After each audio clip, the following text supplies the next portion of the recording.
Hey friends, it's your boy, Ike, with another episode of Create or Die.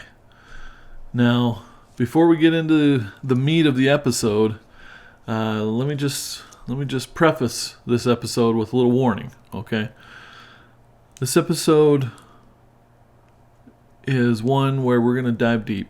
We're going to get real. We're going to talk about the ins and outs of the creative world and how it is that we navigate those ins and those outs.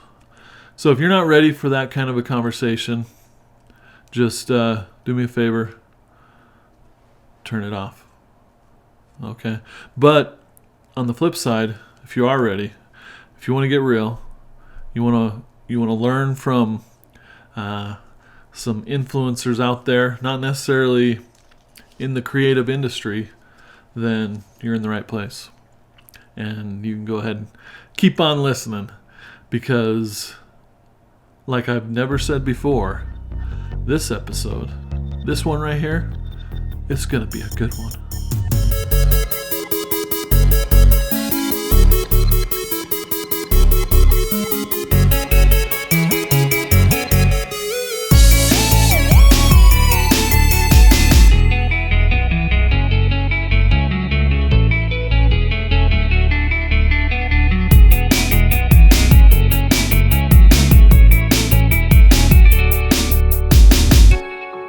So today's episode is brought to you by a little snack I like to call the Tootsie Roll, okay?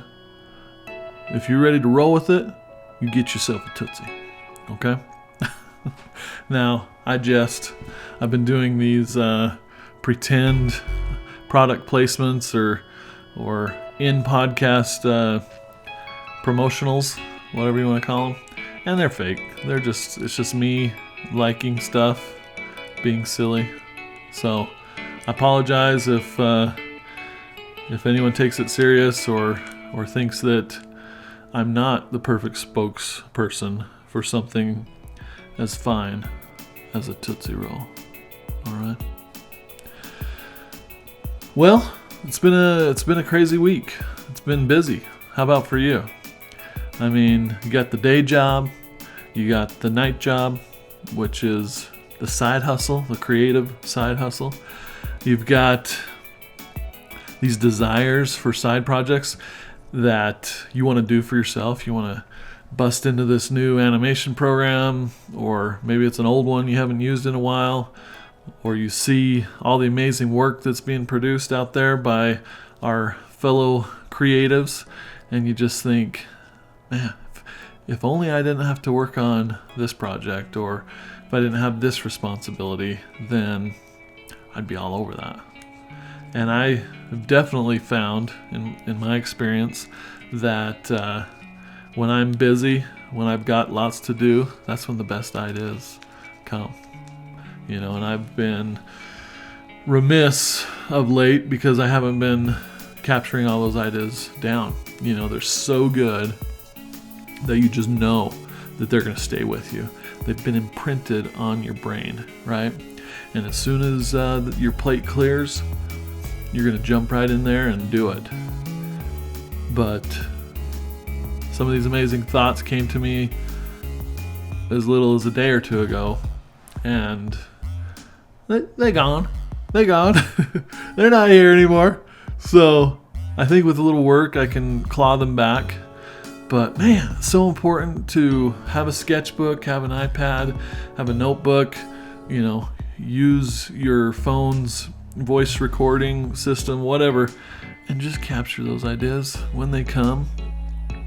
And when I do that, even when I am super busy, it's like, just take 5 minutes, do a quick doodle, or leave yourself a voice message.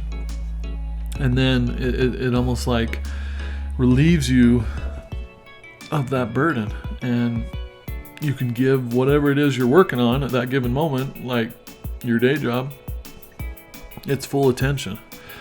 So tip number 1, just capture them ideas, okay? And that is loosely related to what it is I wanted to talk about in today's episode, and what that subject is. If you haven't read the description or the title of this episode, it's on passion and resilience. We've talked about those things before in different ways, and more specifically, it's about, how as a creative can you navigate the doubt that comes with being a creative professional. And that's not necessarily doubting yourself, or imposter syndrome, which we talk about frequently on this little program.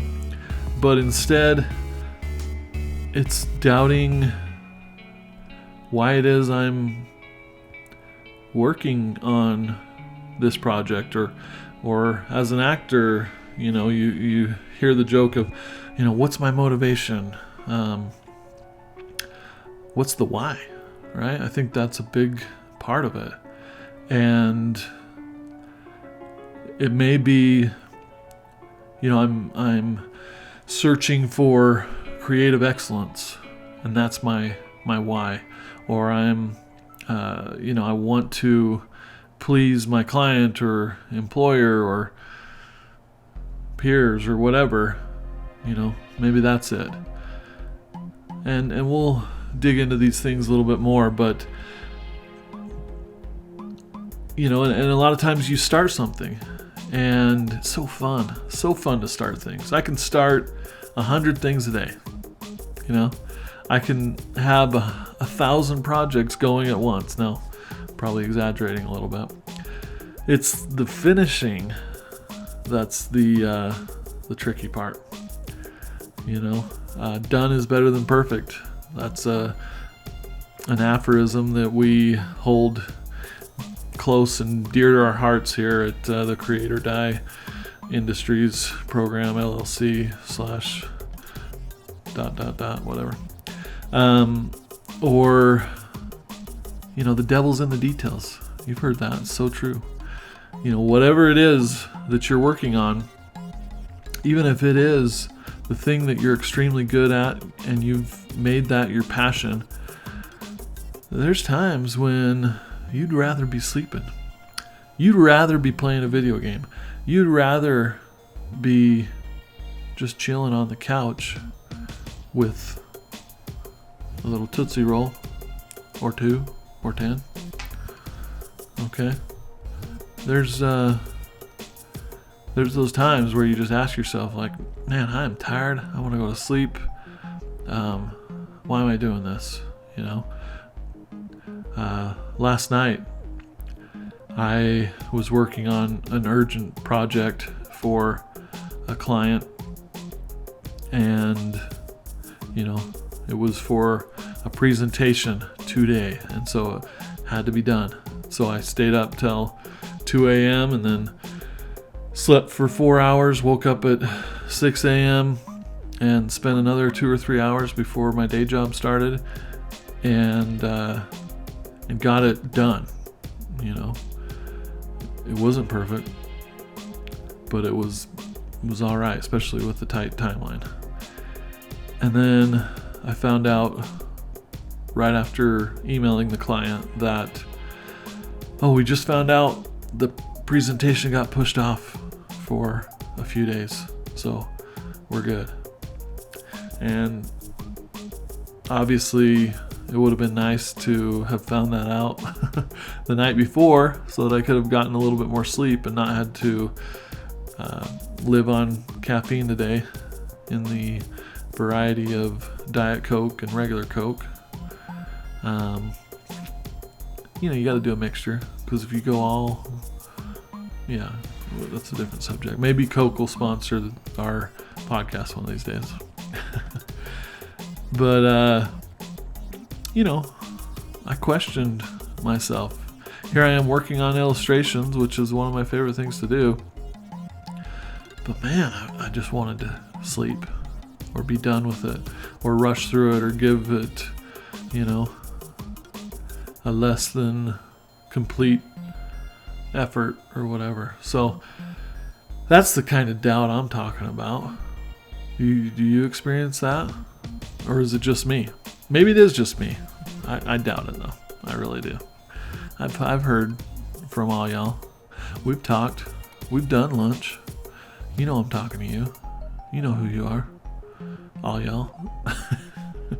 Okay. Well, to take this subject and not just be Ike rambling, which can be fun, especially for me, because I love the sound of my own voice. I used to didn't, but now it's mesmerizing, right? No, but we're bringing back a little segment I like to call TikTok Gems.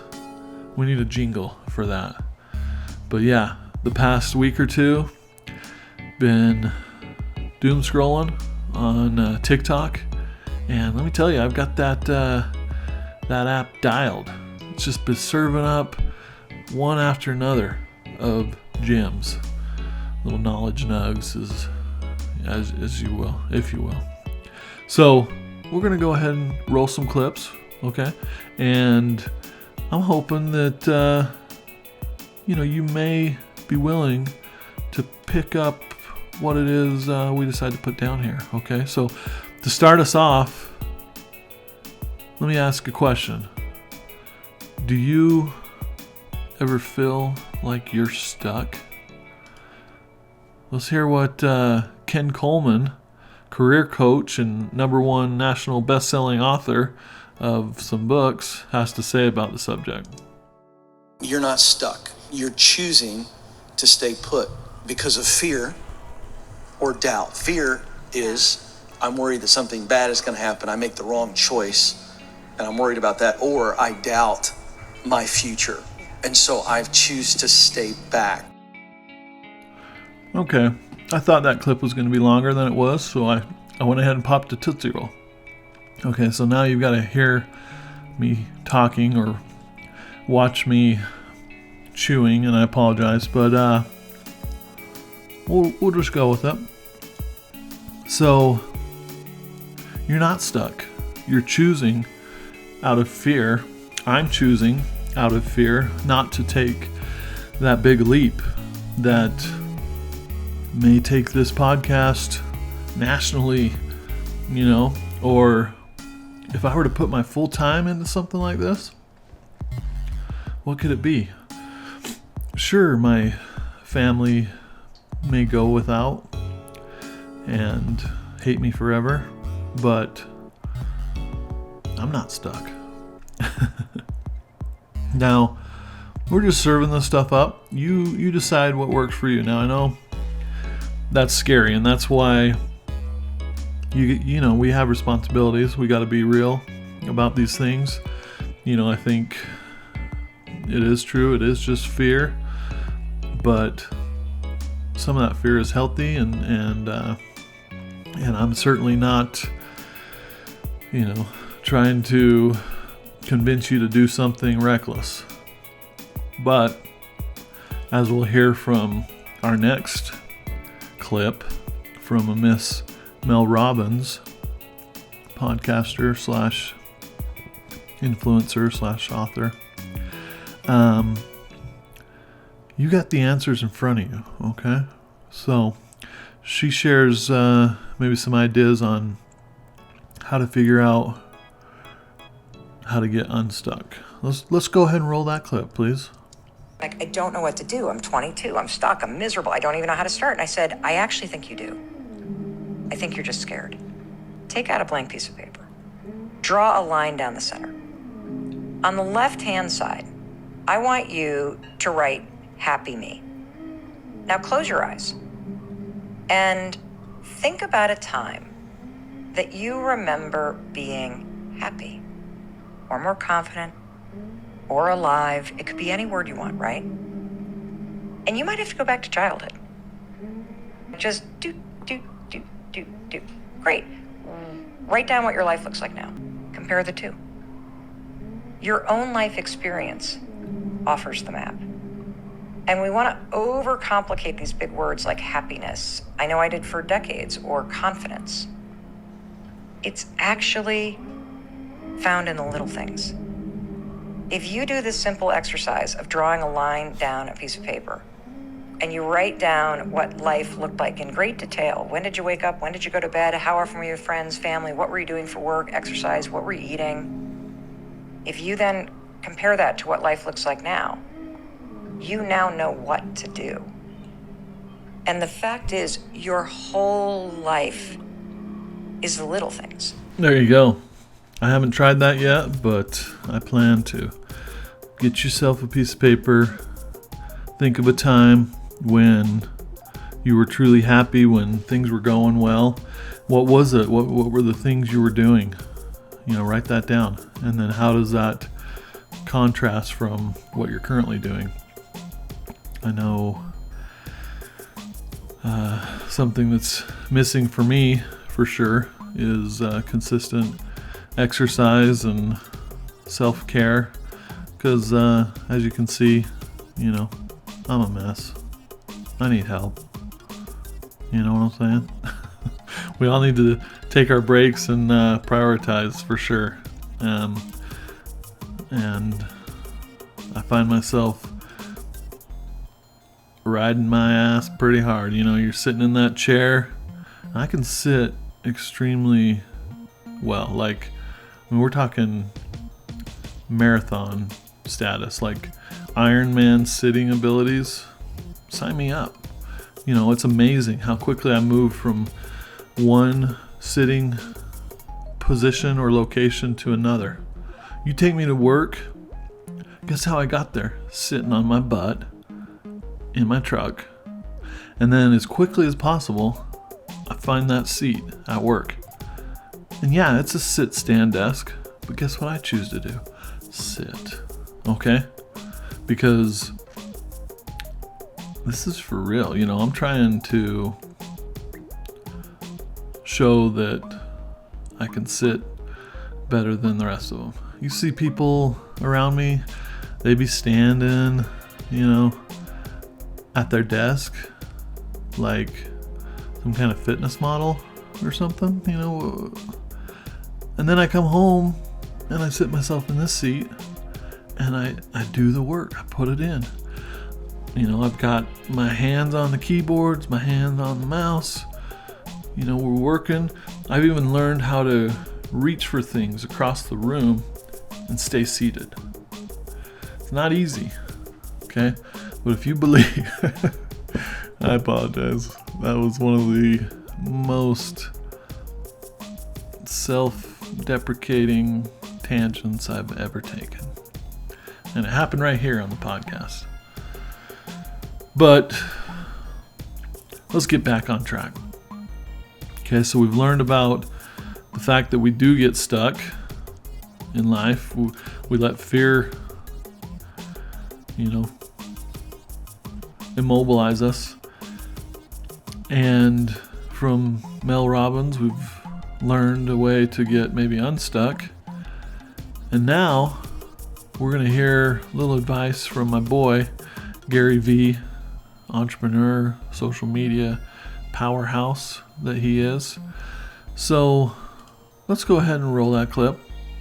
If you start hanging out with people that want you to win, you will have more self-confidence.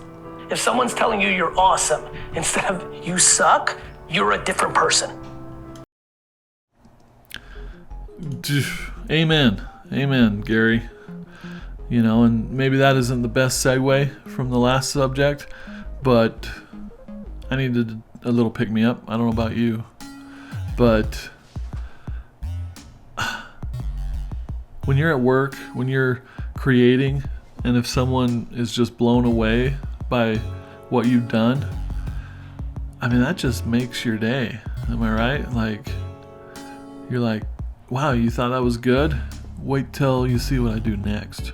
Or I'm going to take that up to a whole nother level, okay? And it just energizes you. You have a day like I had today where I was pretty sleepy, living on caffeine, Someone were to say the wrong thing, maybe I wouldn't have responded the way I should have. But you get people saying, hey, you're awesome. I love your podcast, which actually happened today. Stand up a little taller. You got a little bit of swagger in that walk. And maybe you sit up a little taller. We were just talking about sitting, right? But what's more important, I would say, than receiving those kinds of positive affirmations is giving them. Giving them to yourself and to others. Saturday Night Live back in the 90s, Stuart Smalley, you remember that? Positive affirmations. He used to look in the mirror and say, I'm good enough, I'm smart enough, and doggone it, people like me. And it made him feel better. And I would repeat that as well, more for a joke and to try to mimic his little accent that he would do. But it is important to have that internal dialogue with yourself that is positive. And I would say, let's do your friend, do your enemy, do anyone, your fellow human beings, a favor.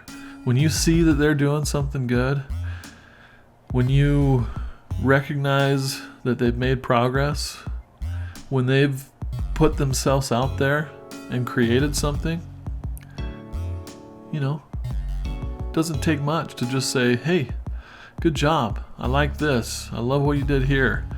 And that doesn't take anything away from yourself. I'm ashamed to admit that for a long time, I would hold back my compliments from other creatives because I felt like, maybe subconsciously, that I was admitting that maybe they're better than me in that area.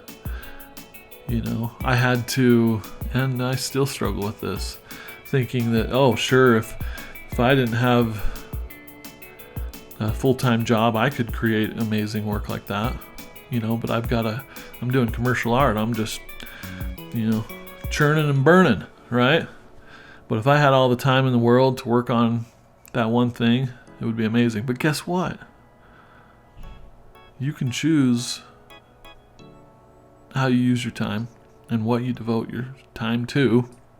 And that's no excuse. And even if it were, that's not what we're talking about. We're talking about giving people a compliment, helping them out, pulling them up. Because do unto others as you would have them do unto you, right? The golden rule. We need more of that. And to get back on that subject of internal and external dialogue, we got us another clip, okay? This one from Mr. Conor McGregor. Now, I'm no, MMA fanboy, but I find inspiration in anybody who's amazing at what they do, and he is the best in, small skinny boy category, featherweight or whatever they call it. So let's listen to this clip. Go ahead and roll it. For many times I was laughed at and not believed in, but you know what?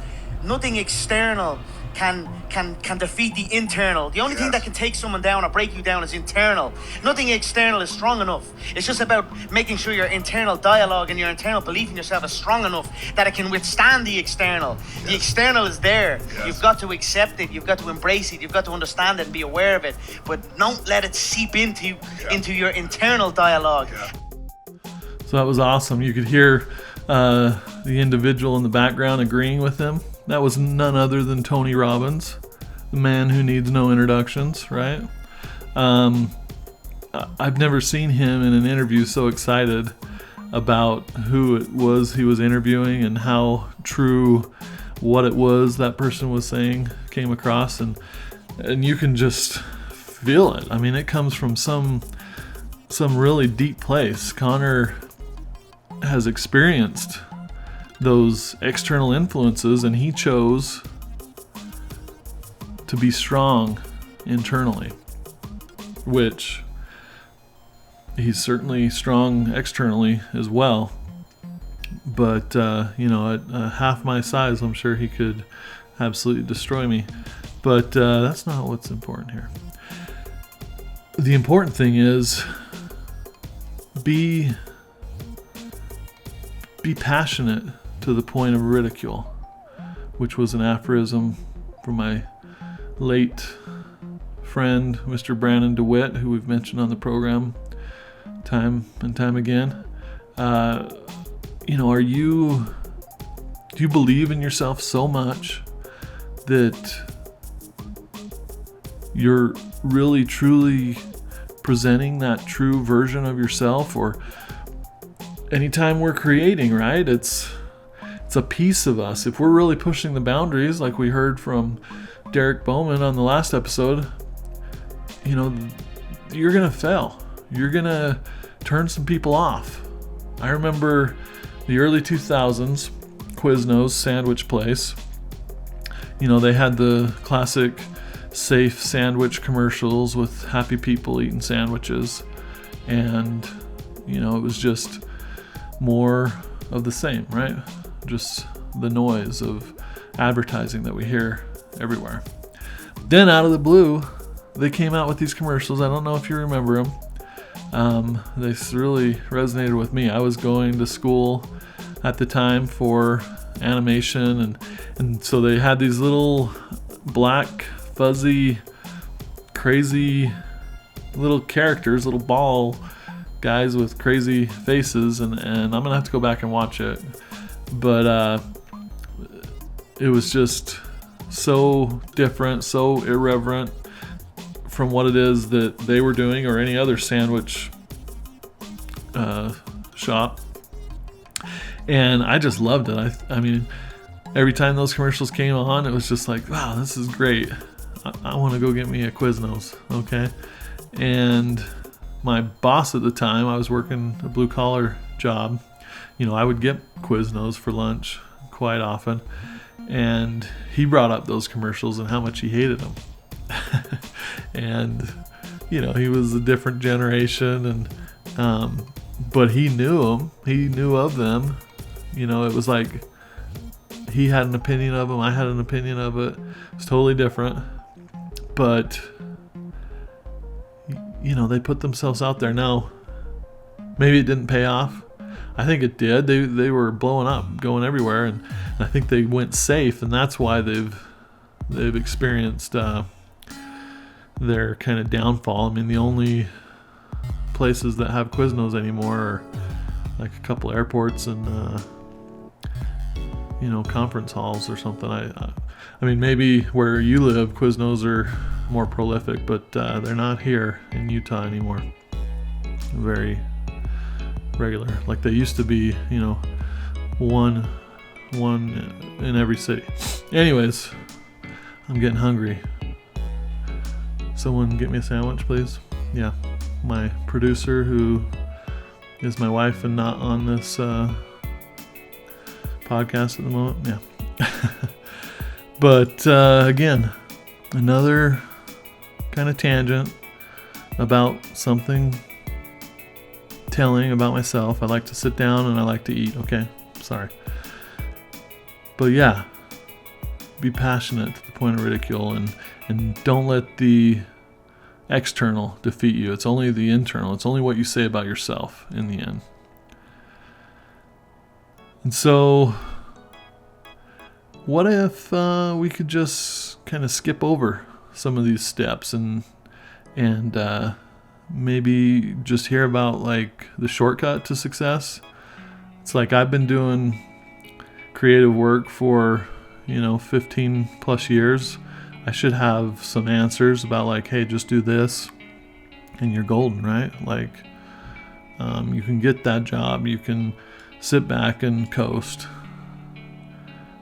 But as we'll hear from our next clip by Mr. Joe Rogan, I think he has a little podcast. It's not as big as this one, but some people like it, I guess. What he has to say about shortcuts to success. Let's roll that clip.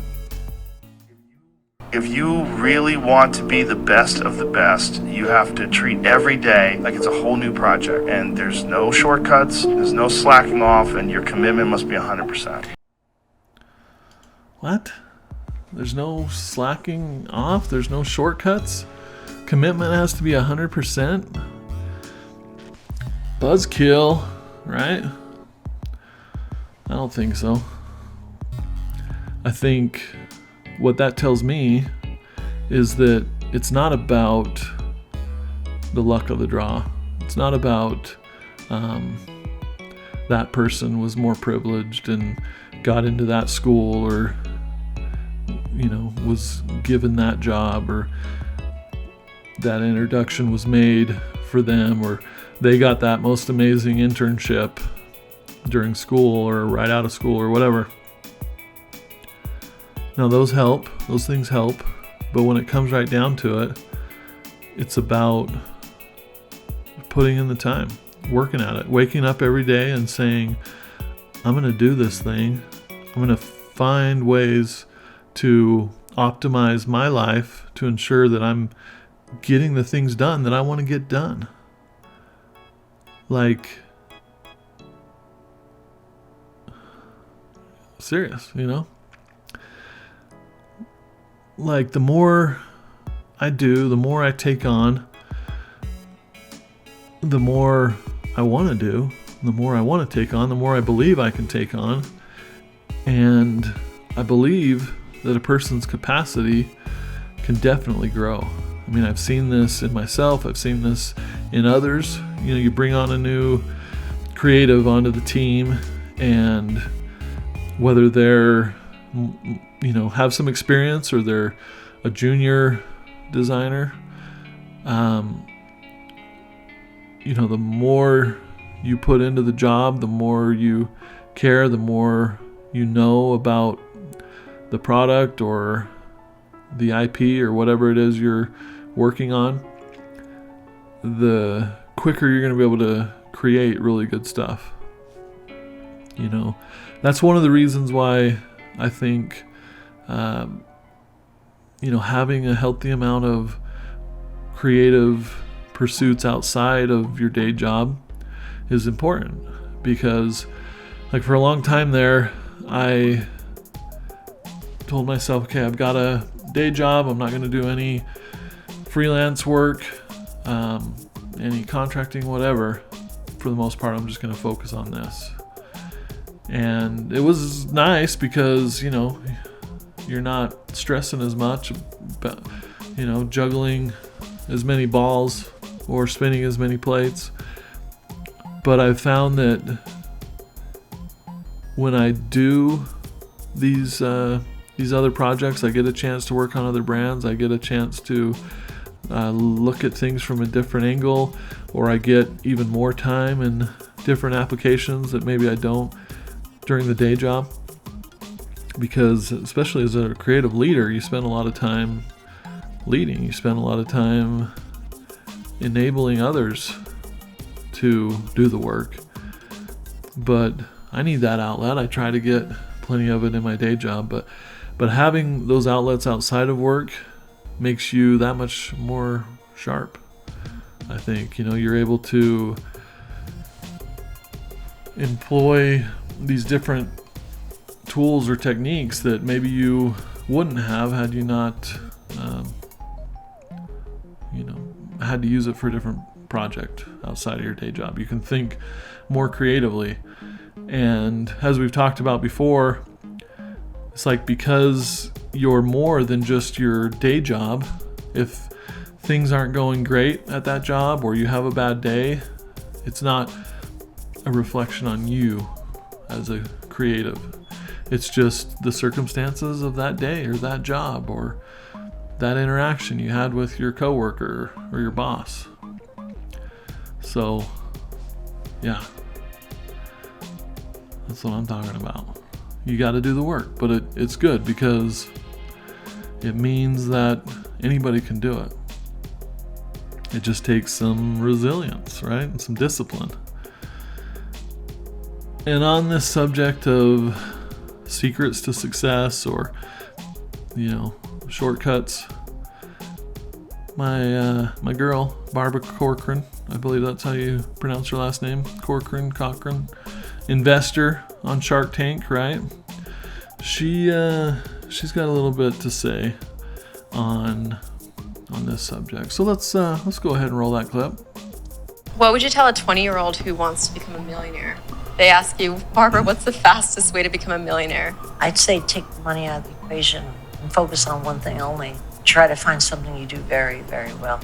And then practice the hell out of it until you become very, very, very good at it. And then you don't have competition. You're going to be the top of your heap, whatever that heap is. And money automatically comes with being the top. Yeah, love it. So this reminds me of a book that I've read most of called Obliquity. It's basically, if you're focused only on the money, like, hey, I want to start this company so I can become rich or whatever, then you're not going to become rich. It's not going to come. But if you start a company because you're passionate about that thing that you're doing, or you have a mission to help people, and you put your all into that and become really good at that thing, helping people or creating that company, then the money's going to follow. You don't have to worry about that. You take that out of the equation, as Barbara said. So I just love that. Now, this next clip from Brian Fretwell, who I'm not super familiar with, is he's a speaker and an author. He talks about being passionate for the why.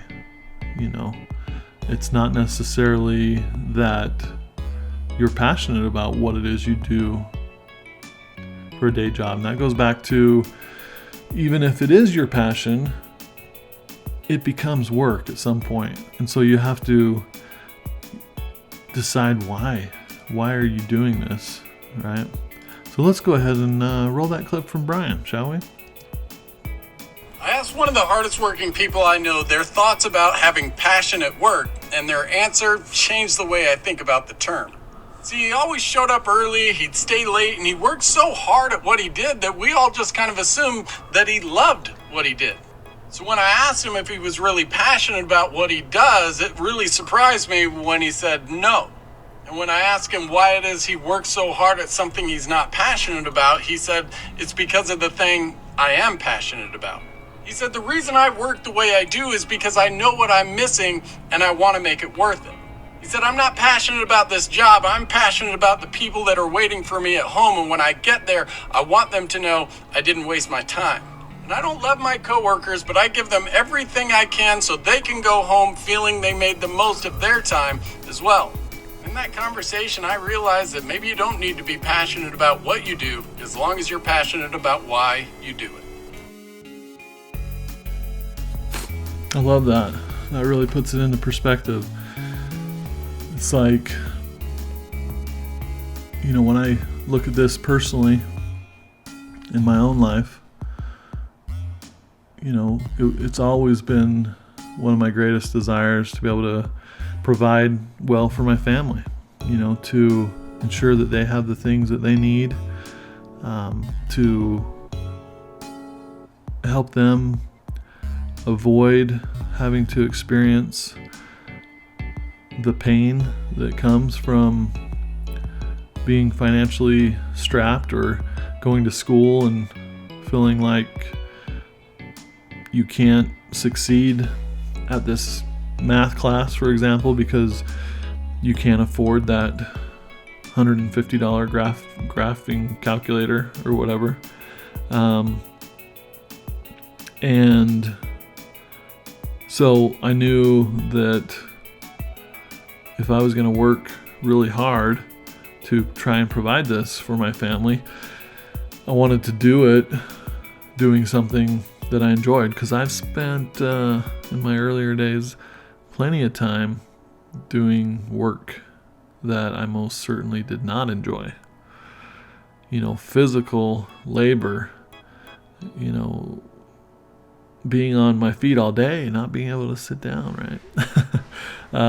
Now, it was good for me in some ways, but just absolutely dreading the idea of waking up and going to work Monday morning. You just wanted to hold on to that weekend so hard because you knew you weren't going to get another one until you get through 5 grueling days of a job that you absolutely hate. And you're supposed to do that and somehow give your family what they need too.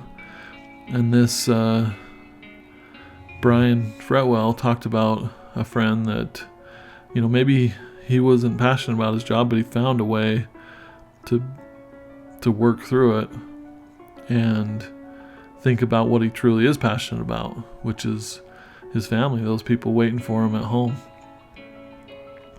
And as I am transitioning into working more outside of my day job now, I'm going to give it 100% for sure. Continue.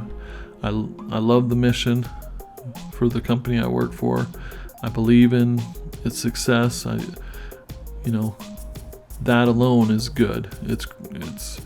It can keep me going, and it's certainly far from a job I hate or don't like. I love it, actually. It's a great job.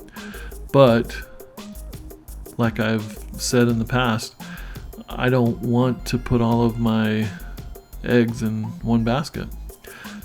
My passion for creating, my need to create, runs deeper than just showing up and doing a job for someone else's company and build it up. And sure, I share in the success as a part owner, having some equity in the company, and I believe in the mission, but I don't want to rely on the idea that maybe I'll be able to do enough that my boss will be able to give me enough raises to keep up with what it is I want to be able to provide for my family. And on one hand, I realize that sounds selfish, or like I'm trying to keep up with the Joneses. I've got this dream of buying a ski boat. When I look back on some of my fondest childhood memories where it was just fun and I could have just done it forever, that had to do with being on the lake on my grandpa's boat, or the friends who had a boat or whatever, and just feeling the wind in my hair, because I had hair back then, and getting out there in that fresh water, and just how amazingly refreshing it was to strap into the knee board or whatever we were doing back in those days. I never got good enough to do much else than that, but I believe I can. But so yeah, I've got to work extra to get that boat, not just because it's something that I want. It's like I've got a family, and in this day and age of devices and social media, we can all be in the same room but be miles away from each other. But we rented a boat last year, got everybody on it, and every single person was engaged. And we were all within 5-10 feet of each other and enjoying the outdoors, enjoying each other's company, laughing, having fun, no screens in sight. And I'm not one who's like down on screens. That's a big part, but a big part of my life and a big part of the future. But I want to provide that for my family, that opportunity. And as my kids are getting older, my oldest is 20, if you can believe that. The grandkids could be coming, the in-laws, and so how cool would that be to have a boat, invite them on it too, right? That's one man's dream. That doesn't mean that's your dream. Some people, that's a nightmare. to think about the extra effort that comes along with owning another thing. And that's not to say that things are the answer. Definitely not. I know that if that doesn't happen, I will still be happy, and we will find other ways to get away and get together. But taking that advice from Mel Robbins earlier in this episode about writing down what it is you were doing when you were the most happiest, guess what? Ding, ding, ding, being in the water, boat, you know. I'll take a beach house on the ocean too. But that's, you know, about 20 times more than the cost of a boat, at least. So, yeah. Hence the boat. And to kind of round out this episode and the importance of remembering what's truly important, and like that last quote said, that's the people, family, friends, your people. Who are your people? And in this next clip, my boy Michael Keaton, the best Batman ever, 1989 Batman, 1992 Batman Returns Batman, and I've heard he's in like the new Flash as Batman or something. That's amazing. Mr. Michael Keaton, actor. With all of his success, what does he have to say on this subject? Let's roll that clip. Trust me, hang out with your kids as much as you can, as long as you can. You will never regret it. You'll look back, you're gonna lose some jobs, it's okay. In the long run, that's the thing. There you go. That reinforces that whole boat idea for me. You know, hang out with your kids as long as you can. You're never gonna regret that. And some of the most quality hangout time that we've had, which has been very little. I just talked about renting that boat that one time last year, but that was literally the, you know, favorite thing they did last year. We went to Disneyland, we went to the ocean, we did things, but the boat is what stands out in their minds and mine. And I know maybe this is the first time I've talked about the boat on the podcast, but that's my little vision board. That's what I'm going for. And then after that, I'm going to be going for something else, not because it's like need, want, but we always got to be shooting and aiming for something, you know, and part of that is excellence in what it is I'm doing as a creative. I mean, that's what this podcast is all about, really, right? But it's also about the life, the in-between, the creating. And I hope that some of what we've talked about has maybe loosened some ideas up in your mind about what you can do, what you can change, how you can be a better creator. And if you find value in this little program, you know, subscribe to the podcast. Tell your friends. Pay it forward. Give them the gift of the pod, the COD Pod, Create or Die podcast. It's been fun, friends. It's been a longer one. I've had fun talking at you, sharing some of the TikTok gems that I've picked up and trying to weave them into a story. And until next time, my friends, keep on creating. Create or die.